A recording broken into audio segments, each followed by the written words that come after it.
Olá, queridos, tudo bem? Edeilson Santos por aqui e hoje para falar desse assunto que sempre gera muita polêmica entre o povo de Deus. Mas antes de eu falar sobre isso, eu gostaria que você se inscrevesse aqui no nosso canal, nos ajudasse a chegar aos 1000 inscritos aqui e também clicar aqui no sininho para que você seja notificado todas as vezes que eu postar um novo conteúdo para você.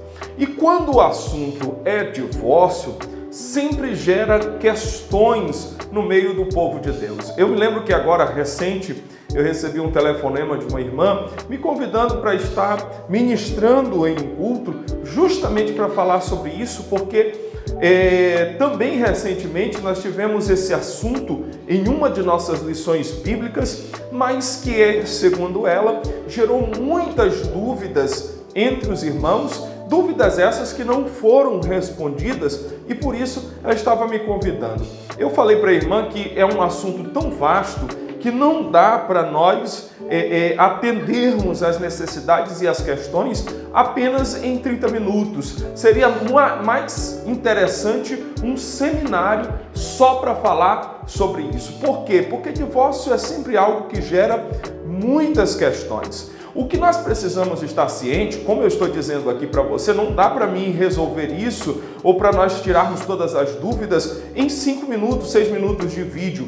Mas a gente precisa, quando a questão é divórcio, olhar sobre a ótica cristã em pelo menos duas vertentes inteiramente importantes e que introduzem a compreensão desse conteúdo, deste assunto. Nós precisamos ver, primeiro, sobre o ponto de vista do divórcio como a banalização que se faz. O divórcio não pode ser concedido de qualquer maneira. Isso precisa ficar muito claro. Por quê? Porque nos nossos dias nós estamos vivenciando essa banalização do divórcio. E, do ponto de vista cristão, o divórcio não pode acontecer de forma banal no meio do povo de Deus. Por quê? Porque nós prezamos pelos princípios básicos do matrimônio e um deles é que o casamento é indissolúvel.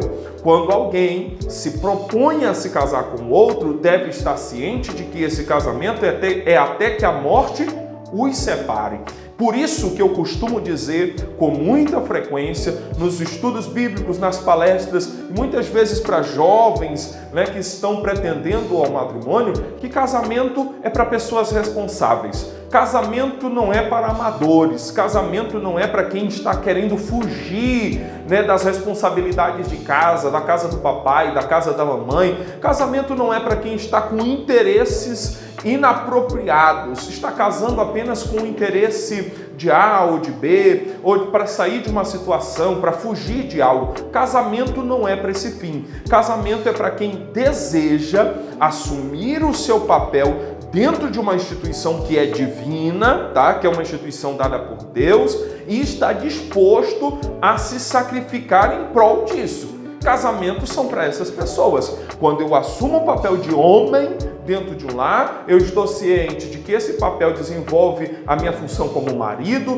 desenvolve a minha função como pai dentro deste lar. E quando eu me responsabilizo por isso, eu estou assumindo todas as outras atribuições pertinentes a esse papel que eu tenho que desenvolver. Logo, eu não posso tornar o divórcio algo banal, ao ponto de querer me divorciar por qualquer coisa, por qualquer situação. Não é assim que as coisas funcionam, tá? Eu preciso ser responsável o suficiente para saber disso, para não chegar lá e dizer, não deu certo, a química não bateu, não tem mais o amor. Como assim?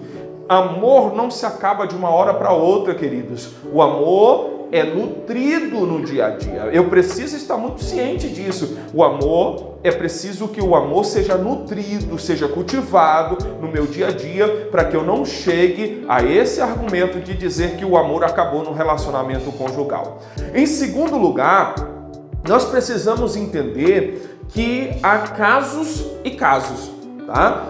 toda a ocorrência de divórcio dentro do contexto cristão precisa ser averiguado, precisa ser estudado, precisa ser muito bem acompanhado, principalmente pelo pastor da igreja, porque há casos e casos, tá? Por exemplo, nós não podemos desejar que uma pessoa que vive um relacionamento abusivo, emocionalmente, fisicamente, tá? Moralmente, e que essa pessoa permaneça dentro desse relacionamento sofrendo e correndo o risco de vivenciar cada vez mais transtornos emocionais.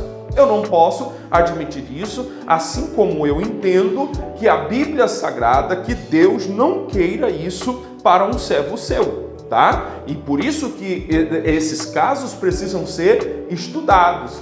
Dentro dessa ótica, um casamento e um relacionamento abusivo não pode ser visto com indiferença pela instituição, pela igreja, pelos pastores, pela liderança. Eu não posso dizer para uma irmã, por exemplo, que sofre um relacionamento desse jeito abusivo, né? Dizer, irmã, ore, vamos aguardar que Deus vai fazer um milagre, e essa pessoa passar anos se sujeitando a esse tipo de relacionamento.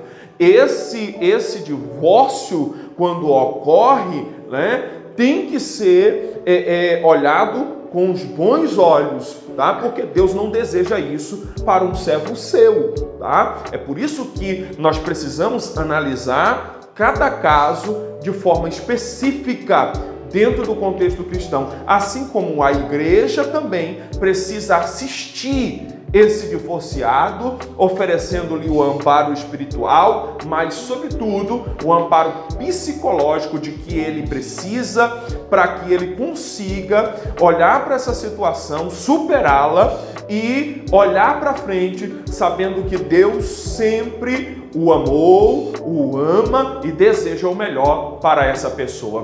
Quando eu olho dentro dessas perspectivas, tá? Eu começo a entender qual é o valor do matrimônio para Deus e para mim, e também o que Deus deseja para a minha vida. Eu espero ter esclarecido para você e espero também que você compartilhe esse vídeo para o máximo de pessoas possíveis, para que elas consigam entender essa base introdutória sobre o que é o divórcio na visão cristã. Um abraço!